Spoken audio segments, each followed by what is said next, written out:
Hi everyone. So I finished Iron Flame and I have this special edition version, and yes, mine is messed up. Like the map in it, I don't know if you can tell, but like it's creased right here, so that's messed up. And then chapter 17, because it doesn't have the dragon. So I have several thoughts on this. I did write some notes because I took some like videos on my phone, and then my phone was being really stupid when I went to upload the videos from my phone to my laptop so I could like edit things. So because of that, I'm just gonna tell you my thoughts because I'm not gonna refilm them, because I made some videos like while I was in the middle of reading this to kind of get my reaction before things happen. So that being said, I was spoiled about some things happening in this book, so that's why I kind of could gauge, like I was told like the last 60 pages of it were gonna be a fucking mindfuck. So yeah, anyway, note. I filmed my reaction before I read the last 60 pages, and I basically was just saying like I needed to mentally prepare. I was nervous and scared to go into it because I was spoiled about a lot of things. And then I made another video talking about chapter 62 and said that my heart was beating really fast and I was nervous and I was still needing to mentally prepare for the mindfuck of a book that this turned out to be. So anyway, that was my reaction to before I finished reading it. This is my thoughts now for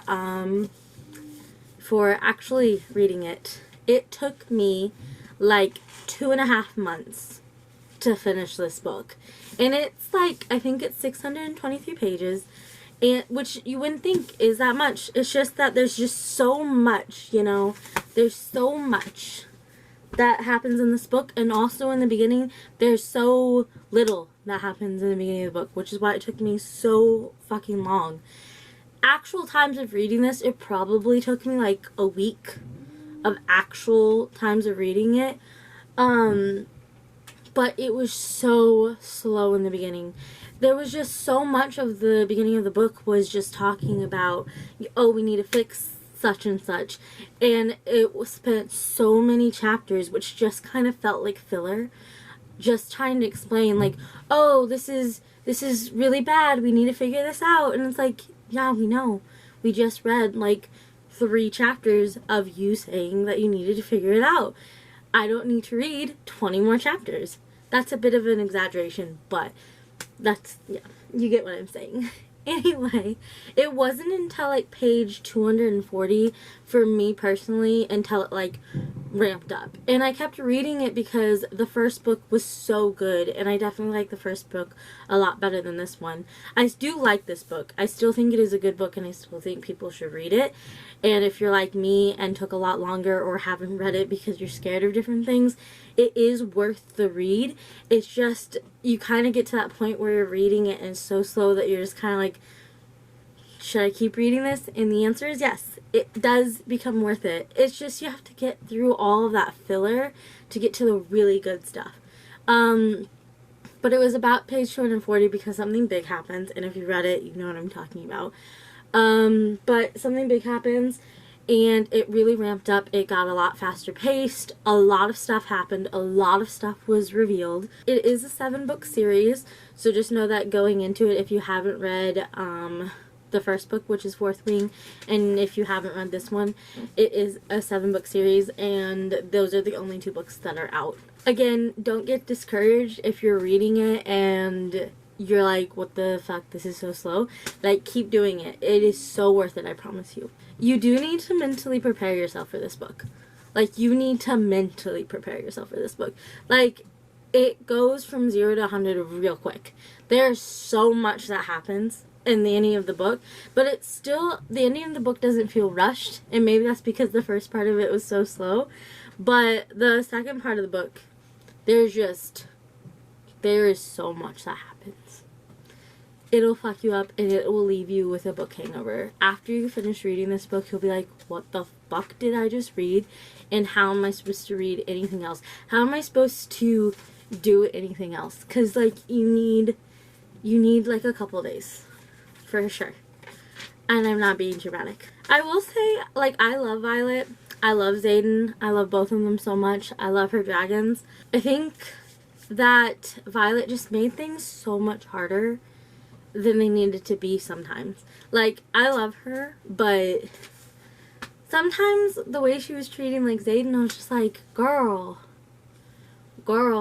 he loves you. Like, I understand wanting to know, some more information, wanting him to be a little bit more forthcoming, but you also have to understand, like, given his history, given his past and everything, like, that Rome wasn't built in a day. That isn't gonna happen overnight. It isn't gonna happen overnight. So, like, give him some time.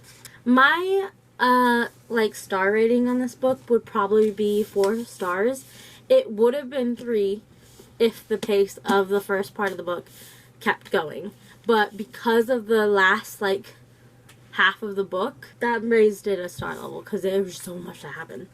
This is my spoiler warning at this point.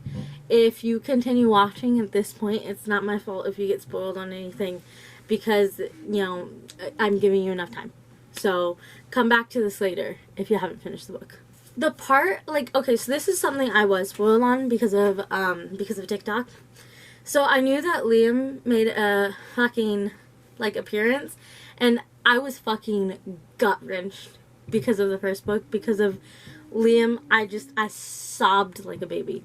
But when he was there, when she was being tortured, I was just like, holy hell, man. It was so sad, because, like, he vowed to protect her, and in that moment, he was protecting her. Like, it was insane. That whole part was so sad. I felt so bad for Violet.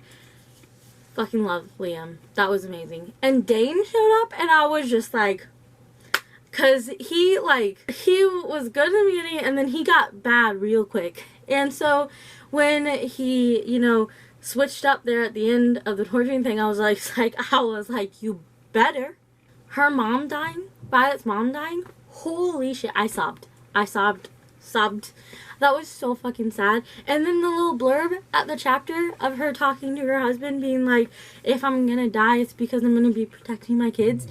I was at least, like, glad that her kids were all there when it happened, but that was so sad. And I swear, if a person dies every single book, I will not be okay. I wasn't okay after I read the book, but I won't be okay. I think, correct me if I'm wrong, but I think her dragon's name is pronounced Andarna, the golden dragon. Hopefully I'm pronouncing that correctly. I haven't been saying a lot of things because I don't want to mispronounce things. Because fantasy books, the things, they come up with their names. I'm just like, the fuck? Anyway, her secret, I was like, what the fuck? I was not expecting that. That was a curveball I did not see coming. And was not spoiled on. So that was really cool. That was interesting. I am very interested to hear more about that. By the way, I love her dragons. Like, I mean, how could you not? And, okay, the ending of the book with fucking Xaden being the evil people, like, I was like, what the fuck? That was how and I was like, and Jack came back, and I was just like, he wasn't evil, and then he was evil. And now Xaden's like him. I was just like, I need a minute to process. And then the book ended. It ended. And I was not okay.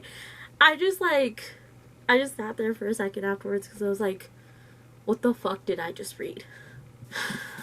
If you haven't read this book, you need to go read this book. I feel like this series is going to be so good. And you need to read it. Okay, bye.